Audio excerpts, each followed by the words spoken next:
The morning mist still lingered over the hedgerows of Normandy as Squadron Leader John Baldwin piloted his Hawker Typhoon into a steep dive. Below him, 3 German Tiger tanks crawled along a sunken lane near Villers-Boch. Their 88mm guns were capable of destroying any Allied tank from over a mile away. Baldwin's fighter wasn't carrying bombs that day, just 8 60-pound rockets slung beneath its wings. What happened next would challenge everything military strategists believed about armored warfare. The rocket screamed downward at nearly 400 miles per hour. The first salvo hit the lead Tiger's engine deck, penetrating armor that was thought to be invulnerable. The second Tiger attempted to reverse into cover, but another Typhoon was already diving from 3,000 feet. Within minutes, all 3 vehicles were aflame, their crews scrambling across the Normandy fields. This wasn't an isolated event. It was quickly becoming the new norm for mechanized combat in the summer of 1944. For 2 years, the Tiger had instilled fear in Allied forces. Its 100mm thick frontal armor could shrug off hits from British Churchill and American Sherman tanks at combat ranges. A single Tiger battalion had stalled entire Allied advances. Tank crews knew engaging a Tiger head-on meant almost certain death. They devised complex flanking maneuvers just to avoid direct confrontations. The psychological toll was immense. Some Allied tankers refused to advance when Tigers were reported in the area. German propaganda fueled this fear, publishing stories of individual Tigers destroying dozens of enemy vehicles. The myth of invincibility wasn't just propaganda. It had genuine tactical backing. Yet, the Typhoon changed everything. While ground forces struggled to breach Tiger armor with their 75mm and 17-pounder guns, RAF pilots were achieving kill rates that astounded intelligence analysts. After-action reports from Operation Goodwood in July 1944 documented Typhoon squadrons destroying more German tanks in a single afternoon than entire tank brigades managed in a week. Initially, ground commanders dismissed these claims as typical acrew exaggeration. Everyone knew pilots tended to overclaim. But the wreckage told a different story. Recovery teams examining the destroyed Tigers found penetration holes that could not have come from tank rounds. The entry wounds were distinctive, ragged, and punch-in were from above, with blast patterns consistent with high-velocity impacts. Metallurgists studying the damage patterns were baffled. The rockets weren't designed as conventional armor-piercing weapons. They didn't have specialized penetrators like anti-tank shells. They didn't use shaped charges or exotic explosives. They were essentially solid steelhead propelled by rocket motors. Yet somehow, they were achieving penetrations that dedicated anti-tank guns couldn't match. The implications rippled quickly through Allied command. If air-launched rockets could breach the Tiger's armor, perhaps the entire concept of tank versus tank combat needed reconsideration. The German High Command took notice too. Panzer commanders began requesting air support with the same urgency that Allied tankers had been doing for months. Tiger crews, once confident in their armor's protection, now scanned the skies with the same fear as soft-skinned vehicle operators. The predator had become the prey. What made the Typhoon rocket so effective wasn't immediately clear. The projectiles weren't superior in explosive power or penetrator design compared to tank ammunition. The Typhoon itself wasn't particularly fast or maneuverable compared to contemporary fighters. Yet, this combination of aircraft and weapon achieved something remarkable. It made the Tiger, the most feared tank in the Wehrmacht, vulnerable from an angle its designers had never adequately protected.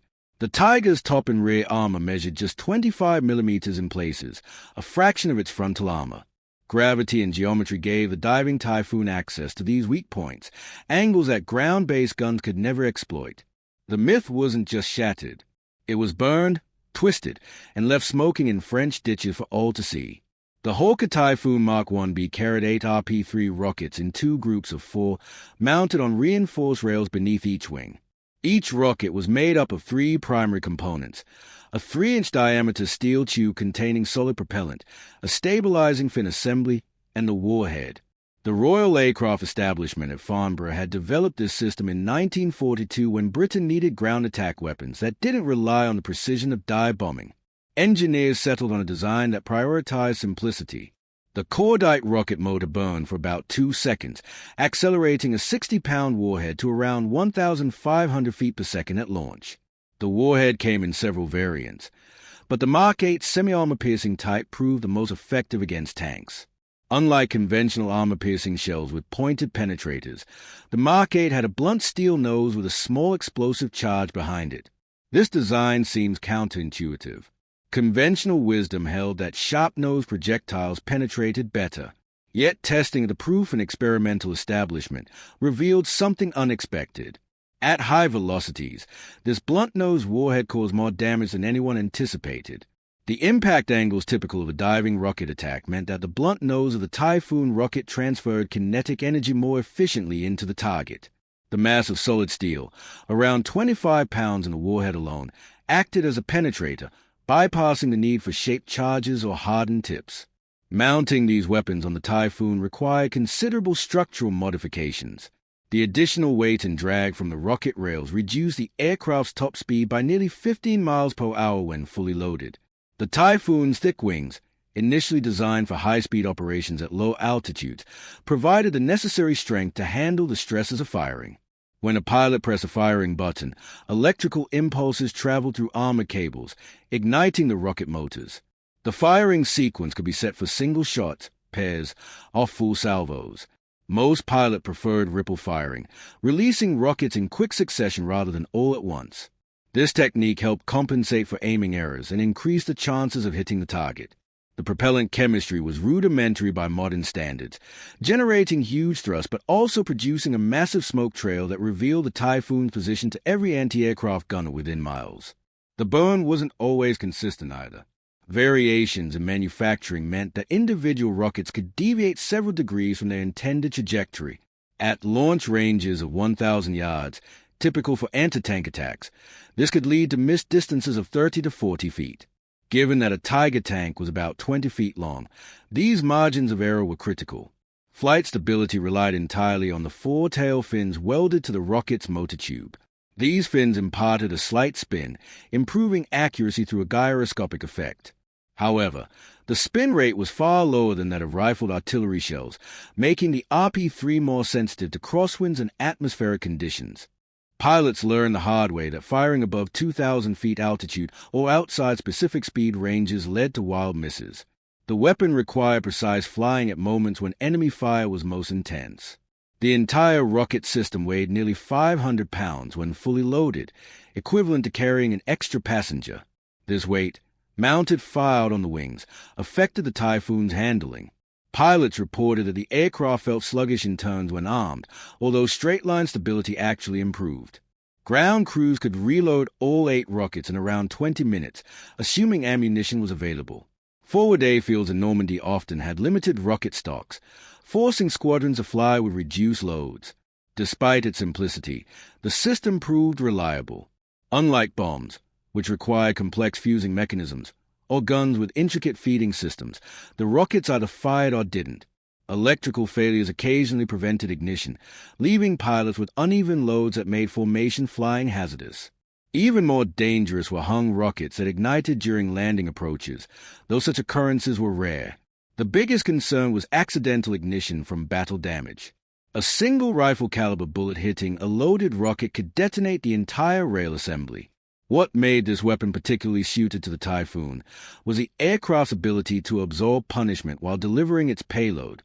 The Typhoon's thick skin and radial engine offered protection that kept pilots safe during low-altitude strikes. Lighter fighters could carry similar rockets, but they couldn't withstand the intense ground fire encountered in anti-tank missions. The Typhoon could and did press attacks through flak that would have destroyed Spitfires or Mustangs. This durability transformed the rocket from an experimental weapon into a decisive tool of war. The physics behind rocket penetration defy conventional understanding of armor-piercing ammunition design used during the Second World War. Traditional anti-tank shells relied on hard penetrator cores, often tungsten carbide or hardened steel, that were shaped into a sharp point to concentrate force onto the smallest impact area. The kinetic energy formula, which states that energy equals 1/2 mass times velocity squared, guided these designs. As a result, designers maximized velocity with powerful propellant charges and minimized the penetrator's cross-sectional area. A 17-pounder anti-tank gun, for example, fired a subcaliber tungsten shot at nearly 4,000 feet per second, achieving significant penetration through speed and hardness. The Typhoon rocket, however, worked on a different principle. Its velocity at impact, combining the launch speed of 1,500 feet per second with the aircraft's forward momentum of roughly 300 miles per hour, totaled around 2,000 feet per second. This was slower than most contemporary anti-tank guns. The warhead's blunt nose presented a larger impact surface, as opposed to the sharp point of conventional projectiles. By conventional measures, the rocket should have been less effective for armor penetration. Yet, field result consistently proved otherwise. The key to the rocket's effectiveness lay in the attack geometry and the impact dynamics that only aerial weapons could achieve. When a Typhoon dove at 45 to 60 degrees, the rocket's trajectory approached the target from above, striking angles that ground-based guns couldn't exploit. Tank armor was designed to resist threats coming from horizontal angles, such as other ground vehicles. The Tiger's upper surfaces, its engine deck, turret roof, and rear plates, measured just 25 to 40 millimeters thick, far less than its 100 millimeters frontal armor. The rocket didn't need to penetrate as much steel because it hit where the steel was thinnest. However, thickness alone doesn't explain the rocket's success. Metallurgists refer to the failure mechanism as cunt plugging rather than the typical penetration seen with conventional armor-piercing shots. When the blunt rocket warhead struck the armor at high velocity, it didn't pierce through like a nail into wood. Instead, it caused localized spalling and fracturing, allowing the mass of the warhead to create the necessary damage without the need for sharp penetration. The impact created a shock wave that propagated to the tank's metal structure. If the kinetic energy exceeded the material's shear strength across an area the size of the warhead, it effectively punched a plug of armor out of the tank. This plug, still mostly intact, would then be blasted into the tank's interior, along with fragments from the warhead. The rocket's total mass, about 60 pounds, with 25 pounds of solid steel in the nose, provided the necessary momentum for this plugging effect. While velocity was important in the kinetic energy equation, mass was equally crucial in momentum calculations. The rocket delivered a hammer blow rather than a piercing thrust, challenging the face-hardened armor designed to deflect sharp, pointed projectiles. German metallurgists had developed armor that could shatter tungsten penetrators or deflect conventional shells, but they had optimized for the wrong threat. The explosive charge inside the warhead, though relatively small at around 2 pounds of TNT equivalent, added secondary effects. Upon penetration or near penetration, this charge detonated, creating blast pressure inside the tank or against the armor's inner surface. Even when the rocket didn't fully penetrate, the explosion could cause fractures in the interior, sending steel shrapnel through the crew compartment. British testing on captured Tigers demonstrated that rockets achieving near misses within 3 feet of a tank could still cause significant damage through the blast alone. Terminal velocity also played a key role, one that ground-based weapons couldn't exploit. As the rocket descended after its motor burned out, gravity continued accelerating it downward. A rocket released from 3,000 feet gained additional velocity during the descent, arriving at the target with more kinetic energy than it had at launch. The Typhoon's diving speed further contributed to this increase. Combined, these factors meant that the rocket struck with considerably more energy than the motor alone could provide. The angle of impact was crucial in determining whether kinetic energy would lead to penetration or simply glance off a surface. Perpendicular impacts maximize penetration, directing all the energy into defeating the plate rather than letting it slide along the surface. The Typhoon's diving attack naturally resulted in near-perpendicular impacts on the Tiger's top surfaces. Ground-based tank guns, firing horizontally, constantly face the challenge of shot deflection, especially against sloped armor. The rocket's downward trajectory completely eliminated this issue. Modern analysis through computer simulations confirms what battlefield observations in Normandy demonstrated empirically. At impact velocities above 1,800 feet per second against rolled homogeneous armor plates between 25 and 40 millimeters thick, a 60-pound warhead with a 3-inch blunt nose achieves penetration approximately 70% of the time, assuming the impact angle is within 30 degrees of perpendicular. The Tiger's vulnerable upper surfaces fell precisely within these parameters. The small town of Mortain in Normandy lies in a valley that German commanders saw as an opportunity, while Allied planners saw it as a danger. On the night of August 6, 1944, Field Marshal Gunther von Kluge assembled 4 panzer divisions for Operation Utic, a desperate counterattack aimed at splitting American forces and reaching the coast at Avranches. Among the armored spearhead were elements of the 1st SS Panzer Corps, including approximately 70 Tiger tanks from the Schwerer Panzer units. Hitler himself had ordered the offensive, convinced that recapturing of ranches would trap Lieutenant General George Patton's Third Army and reverse the Normandy campaign. The Tigers were to lead the assault, their fearsome reputation preceding them like a psychological weapon. On the morning of August 7th, the weather cleared after an initial fog grounded Allied aircraft, exactly as the Germans had hoped. The Panzers moved forward, smashing through American positions near Mortain. For several hours, the attack seemed successful, with American infantry battalions surrounded and the situation growing increasingly dire. But by midday, the weather lifted. Within half an hour, the RAF 2nd Tactical Air Force received urgent requests for ground support. Squadron leader David Innes, commanding No. 193 Squadron, was among the first to respond. His flight of 8 Typhoons, armed with full rocket loads, was ordered to stop the German army at all costs.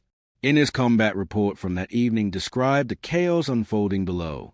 German tanks were congested along narrow roads bordered by hedgerows, unable to spread out across the bucket's terrain. The Tigers, formidable in open terrain, became trapped in lanes barely wide enough for their hulls. Innes chose his target. A Tiger halted at a crossroads, its commander likely studying maps or waiting for infantry support. He initiated the dive at 4,000 feet, and at 2,000 feet, he fired his first pair of rockets. He reported seeing both projectiles strike the Tiger's rear deck.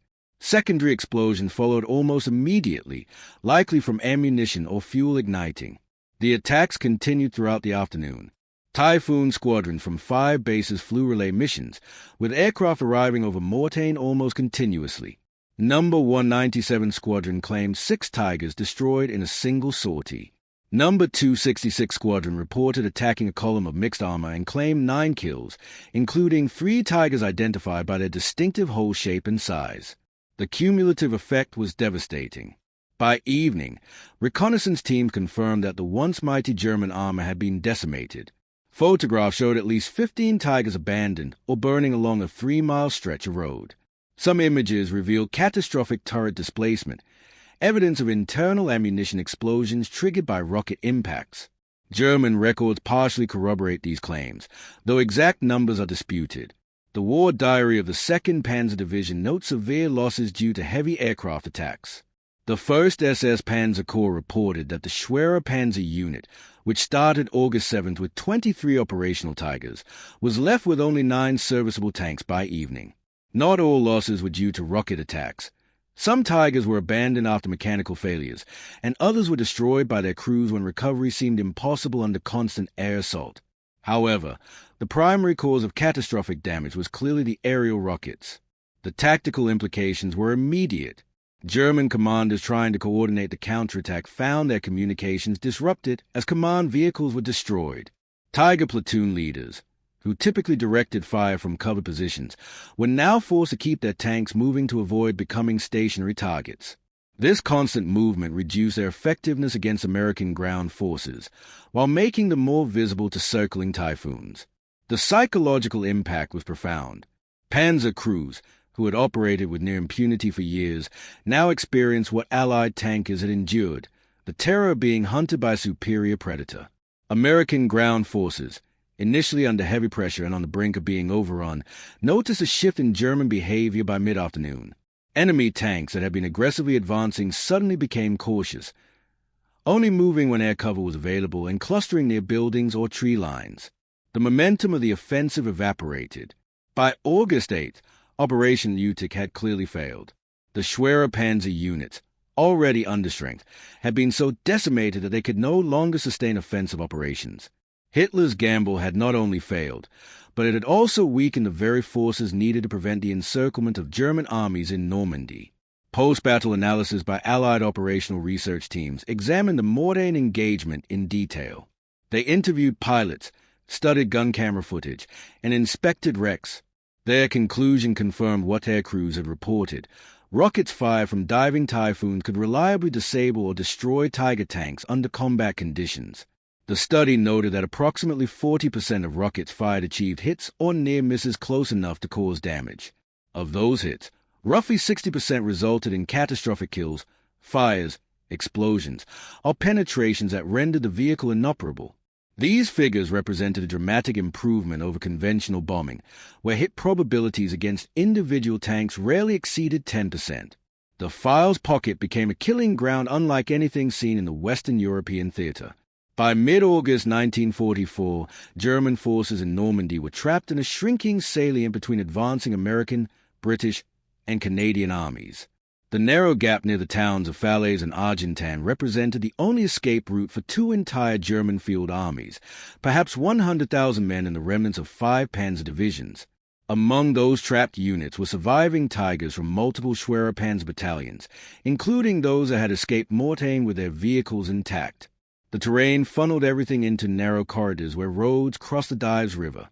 For Typhoon pilots, it was what Squadron Leader Desmond Scott later called a fighter pilot's dream and a humanitarian's nightmare.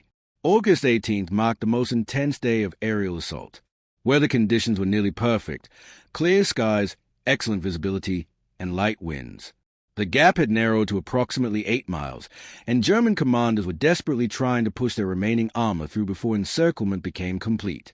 The 2nd Tactical Air Force launched wave after wave of rocket-armed Typhoons against the columns, choking every road leading eastward. Flight Lieutenant John Golly, flying with No. 184 Squadron, described approaching the target area and seeing a mass of vehicles stretching for miles. Smoke from burning equipment already obscured parts of the landscape. The Tigers couldn't maneuver, which was a critical factor that turned them from dangerous opponents into vulnerable targets. In open terrain, a well-handled Tiger could position itself near cover, move between firing positions, and use the terrain to mask its profile. In the Falaise pocket, however, Tigers were stuck in traffic jams alongside supply trucks, command vehicles, and horse-drawn wagons. The roads were too narrow for vehicles to leave the pavement, and the bocage fields on either side were bordered by earth banks topped with thick hedges, obstacles even Tigers struggled to cross. When Typhoons attacked, Panzer crews had 2 choices: stay with their vehicles and hope to survive, or abandon them and flee on foot. The rocket attacks followed a refined pattern honed through weeks of combat experience. Typhoons approached in flights of 4 to 8 aircraft, typically diving from 5,000 feet. The lead aircraft would target the front of a column, attempting to block the road with burning wrecks.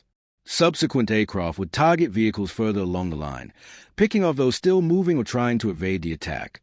The German Tigers were now trapped between a roadblock ahead and the pressing mass behind. Tigers, being large and distinctive, drew concentrated attention from the Typhoon pilots.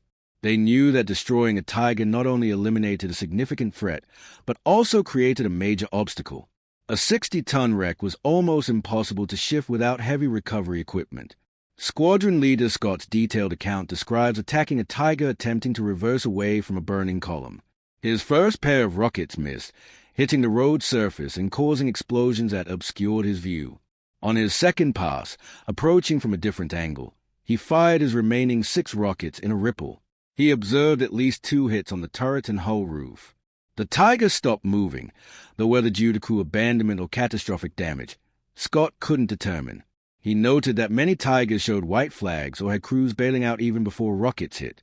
The psychological impact of being unable to fight back or escape was breaking even veteran Panzer soldiers. The scale of destruction in the Falaise pocket shocked even experienced combat veterans. Canadian troops entering the area after the German collapse estimated that over 300 armored vehicles were destroyed or abandoned within a 2-square-mile area. Among them were at least 25 Tigers, some burned out from internal fires, while others showed the distinctive crating of rocket impacts on their upper surfaces. Several Tigers appeared mechanically intact, but had been abandoned when their crews fled. British intelligence officers examining these vehicles found rocket damage patterns on engine decks, turret roofs, and rear plates, areas where penetration had either killed the crew directly or ignited fires that made the vehicles uninhabitable. German after-action reports from units that escaped the pocket tell a grim story. The 102nd Schwerer SS Panzer Battalion reported losing 18 of its 20 Tigers between August 15th and 21st, with aerial attacks listed as a primary cause for 13 of those losses.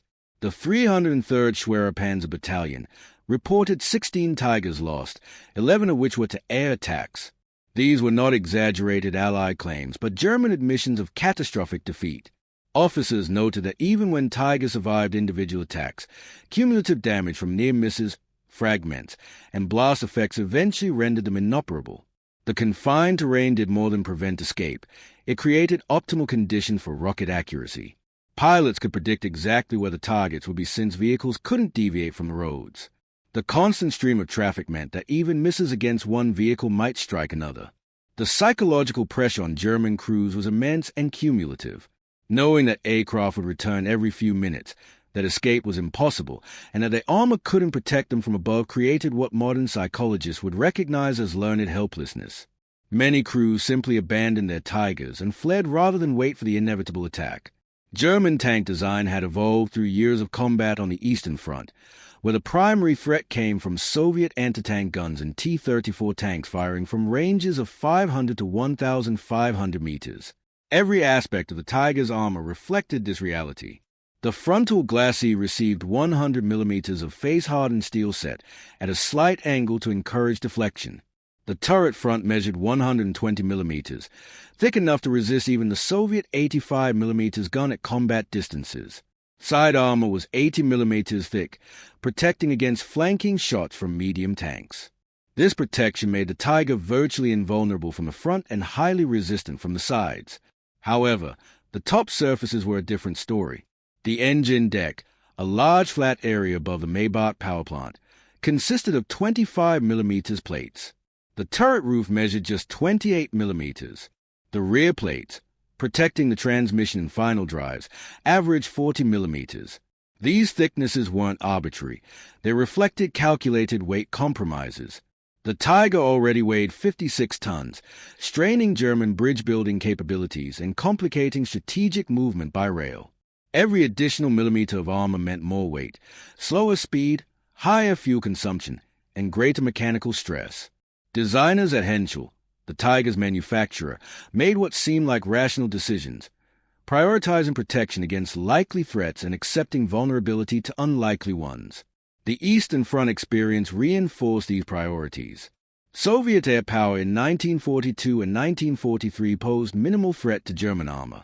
The Ilyusha in Illinois, II Sturmovik could attack tanks effectively with cannon fire and small bombs, but its rockets were less accurate than their British counterparts, and Soviet tactical air coordination remained underdeveloped. German panzer crews on the Eastern Front worried more about anti-tank guns and aircraft. When Tigers were lost to air attacks, it typically resulted from direct bomb hits, rare events that didn't justify a complete redesign of the armor scheme. Operational research seemed to validate these design choices. Tigers were surviving and dominating their opponents. The Wehrmacht's broader air defense philosophy also contributed to this vulnerability. German doctrine assumed that friendly fighters and mobile flak batteries would protect armored formation from air attack.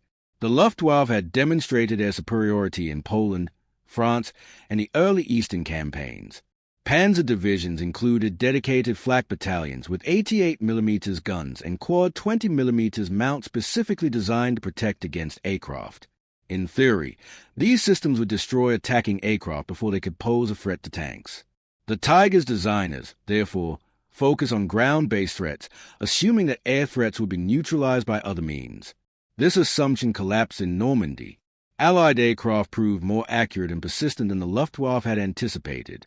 Air superiority was so overwhelming that German fighters rarely appeared over the battlefield in meaningful numbers. The 2nd Tactical Air Force flew around 5,000 sorties daily at peak times, while the Luftwaffe managed perhaps 200. German flak units, constantly targeted by Allied fighter bombers, became cautious about revealing their positions. The carefully constructed layered defense, fighters intercepting attackers at distance, flak protecting the final approach, and armor defeating any weapons that got through, simply didn't function. The Tigers found themselves exposed under hostile skies with no effective defense except camouflage and dispersion. Even when German commanders recognized the threat, they couldn't quickly rectify it. Adding significant top armor would require a complete redesign and months of retooling production facilities. Field modifications were attempted. Some Tiger crews welded spare track links onto engine decks or fashioned crude overhead protection from captured materials. These improvisations added weight without providing reliable protection.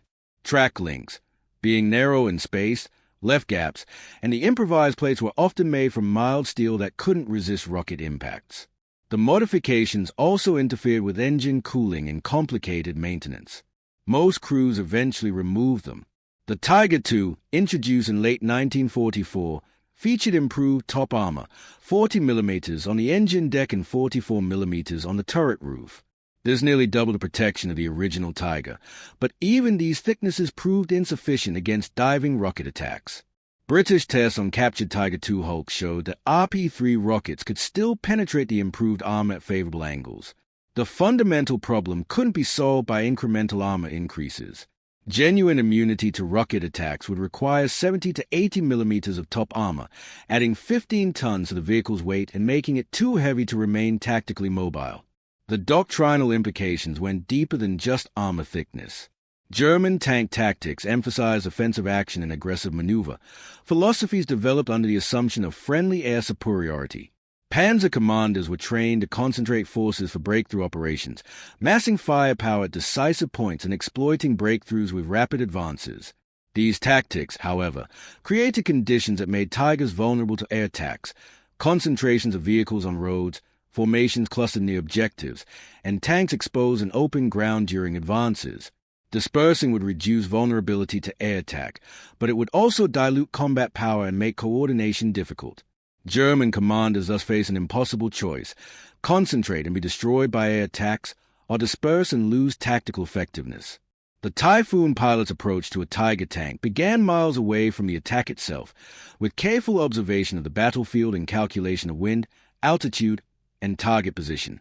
Flight Lieutenant Pierre Clusterman, a French pilot with No. 274 Squadron, described the mental process as akin to solving a geometry problem while someone shot at you.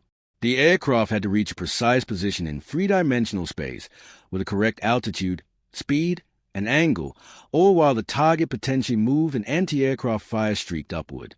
Success demanded technical precision combined with physical courage that bordered on recklessness. The optimal attack profile began at 4,000 to 5,000 feet, approaching the target at a cruising speed of around 300 miles per hour. Pilots scanned for Tigers, recognizing their distinctive silhouette, longer and bulkier than Panzer IVs or Panthers, often spaced slightly apart from other vehicles to provide commanders with clear fields of fire. Once a target was identified, the pilot maneuvered to approach from an angle that placed the sun behind him, reducing the effectiveness of German gunners. The actual dive began with a wing over, a half-roll that pointed the aircraft's nose downward while maintaining visual contact with the target. The dive angle was critical, too shallow, less than 30 degrees, and the rockets would strike at oblique angles, favoring deflection rather than penetration. Too steep, beyond 60 degrees, and the pilot risked flying into his own rocket trajectories or being unable to pull out safely at low altitude. Experienced pilots aimed for a 45 to 50 degrees angle, a compromise that balanced penetration potential with controllability. As the Typhoon accelerated downward, reaching speeds of 400 miles per hour or more, the pilot fought increasing control forces. The aircraft wanted to steepen its dive as A-speed built, and maintaining the correct angle required constant back pressure on the control column. Target fixation became a mortal danger. Pilots focusing on their aim often failed to notice their altitude decreasing into the lethal envelope of light flak. Squadron standing orders mandated rocket release no lower than 2,000 feet, but combat reports show many pilots pressed down to 1,500 feet or less when attacking high-value targets like Tigers. At these altitudes, 20 millimeters flak and even heavy machine gun fire could reach the Typhoon. The roar of the engine, the vibration of A-flow over the wings, and the pilot's intense focus on the gun sight created tunnel vision that blocked peripheral awareness. More than one pilot successfully destroyed his target but crashed into the ground after losing track of his altitude. The aiming technique evolved significantly from early war attempts, as pilots adapted to the unique challenges of attacking the formidable tanks from above. Initial doctrine suggested aiming directly at the target, but combat experience quickly revealed that the rocket's ballistic drop required compensation. Pilots learned to adjust their gun sight reticles slightly above and ahead of the target to account for both the rocket's downward trajectory after motor burnout and the target potential forward movement. Some pilots even marked their windshields with grease pencils to create custom aiming references based on their personal attack profiles. These improvised sites sometimes proved more effective than the standard gun sight, which was designed for air-to-air combat rather than ground attack. The method of rocket release separated effective pilots from the less skilled ones. Firing all 8 rockets simultaneously created a dramatic visual effect, but the hit probability was poor. Manufacturing variations meant that the rockets would spread over a wide area. Ripple firing, with half-second intervals between releases, allowed pilots to observe impacts and adjust aim for subsequent rockets. The firing button, located at the top of the control column, was positioned for easy access by the thumb. In the stress of combat, some pilots accidentally fired rockets while maneuvering into position, wasting valuable munitions on empty fields. The pull-out after the attack demanded as much skill as the actual dive. At the moment of rocket release, the Typhoon would be diving at high speed, pointing toward the Earth. The pilot had only 2 seconds to initiate recovery before altitude became dangerously low. The pull-out required firm back pressure on the stick, which generated forces that pushed the pilot into the seat with 3 or 4 times their normal weight. Blood rushed away from brain, and vision at the periphery would often begin to gray, sometimes narrowing to a tunnel vision. Pilots who pulled too hard could black out completely, regaining consciousness only seconds later with no memory of what had occurred, if they recovered at all. Those who pulled too gently might not have the altitude to complete the maneuver. Breaking away from the target area required tactical awareness, and many novice pilots lacked this. After releasing the rockets, the Typhoon was slow, low, and vulnerable. German anti-aircraft crews knew this and often waited until after the rockets had been released to open fire, catching pilots during their most vulnerable moment. Experienced pilots would jink, making random direction changes immediately after the pullout, presenting a difficult target while gaining speed and altitude. They also noted landmarks and pre-planned escape routes before beginning the attack, avoiding the mistake of pulling out directly over known flak concentrations. The difference between veterans and replacements often came down to this post-attack phase. Both might hit the target, but only the veteran consistently survived to attack again. The Typhoon's success against German armor depended heavily on an intelligence network that many pilots never saw. Before Squadron Leader Baldwin dove on those Tigers near Villebosch, a chain of information gathering and analysis had already pinpointed their location, identified their unit designation, and transmitted the coordinates to forward airfields. This process started with photo-reconnaissance Spitfires flying daily sorties over German-held territory, capturing thousands of images from 20,000 feet. These photographs were sent to interpretation units where specialists examined every frame through stereoscopic viewers, identifying vehicle types by shadows, track patterns, and measurements accurate to within inches. Another crucial source of intelligence came from the British Government Code and Cipher School at Bletchley Park. Ultra Intercepts, which decrypted German military communications, revealed panzer unit locations, movement orders, and operational intentions, often before the formations received their instructions. When German commanders radioed requests for fuel, ammunition, or reinforcements, Allied intelligence officers knew not only where the units were, but also their supply status and combat readiness. This intelligence flowed to 2nd Tactical Air Force headquarters, where targeting priorities were set. A Tiger battalion preparing for a counterattack would receive immediate attention, while one already engaged with ground forces might wait for aircraft to strike formation still assembling. Forward air controllers, the final link connecting intelligence to strikes, played a vital role. These IAF officers, positioned with advancing ground units, maintained radio contact with circling aircraft, directing them to targets of opportunity. Captain Johnny Walker, serving as a forward controller with the 7th Armored Division, described calling in Typhoon strikes against Tigers that had halted a British advance near Kong. He radioed the aircraft, provided map coordinates, and described landmarks, such as a distinctive church steeple, a road junction, and the edge of a tree line. The Typhoons arrived overhead within minutes, and Walker guided them onto the targets using smoke grenade to mark friendly positions. The coordination required precise timing and communication. Forward controllers use a grid reference system that divided maps into squares measured in hundreds of yards. Calling a strike required giving a 6-digit coordinate followed by a brief target description, such as 3 Tigers hold position northwest corner. Typhoon pilots, flying at 300 miles per hour while scanning for targets and watching for flak, had to locate these coordinates, identify the targets, and attack without hitting friendly forces, sometimes positioned just hundreds of yards away. Near misses on friendly troops were inevitable, but the system worked far more often than it failed. British tactical reconnaissance units flew specially equipped Mustangs and Spitfires at low altitude, photographing German positions just hours or even minutes before strikes. These aircraft, operating at treetop height, provided real-time intelligence that supplemented high-altitude photo reconnaissance. A tactical reconnaissance pilot might spot a Tiger column moving into position minutes before an attack, ensuring that the Typhoon pilots received the most up-to-date information for their missions. The assembly area would be identified, and a location directly radioed to the nearby Typhoon squadron. This immediate targeting eliminated the delay between detection and attack that had previously plagued air operations. German armor, which might have reached safety under older procedures, now found itself under rocket fire before it could disperse or dig in. The intelligence network also tracked where Tigers were not, which was equally important. False reports and mistaken identifications were common. Panicked infantry sometimes reported Tigers when they were facing Panzer IVs, and tank crews, overly paranoid, often saw Tigers in every shadow. By cross-referencing ground reports with ultra-intercepts and photo reconnaissance, intelligence officers could verify whether Tigers were genuinely present, preventing Typhoon sorties from being wasted on phantom threats or low-value targets. When intelligence confirmed the presence of Tigers, pilots knew the information was reliable.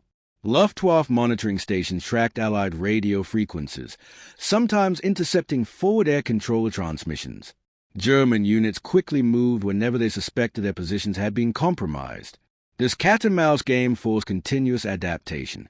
Forward controllers began using code words instead of clear language, and Typhoon squadrons adopted radio silence until they were actually attacking, preventing German radio direction finders from tracking their approach. Intelligence officers fed false information over compromised channels to provoke German reactions, revealing their unit locations. Post-strike reconnaissance helped assess results and refine future targeting. Camera-equipped Spitfires photographed areas hours after Typhoon strikes, documenting destroyed vehicles and identifying which targets had survived. This feedback loop allowed operational research teams to analyze tactics and refine strategies. They discovered, for example, that Tigers positioned in tree lines survived attacks more often than those in open fields, as the trees disrupted rocket trajectories and obscured targeting. Future strikes, therefore, focus on catching Tigers in motion rather than in prepared positions. The intelligence advantage proved just as decisive as the rockets themselves. German panzer commanders operated under constant uncertainty, never knowing if their positions had been compromised, whether their radio communications were being intercepted, or when the next airstrike would come. In contrast, British commanders often knew more about German armor positions than German high command knew about their own forces.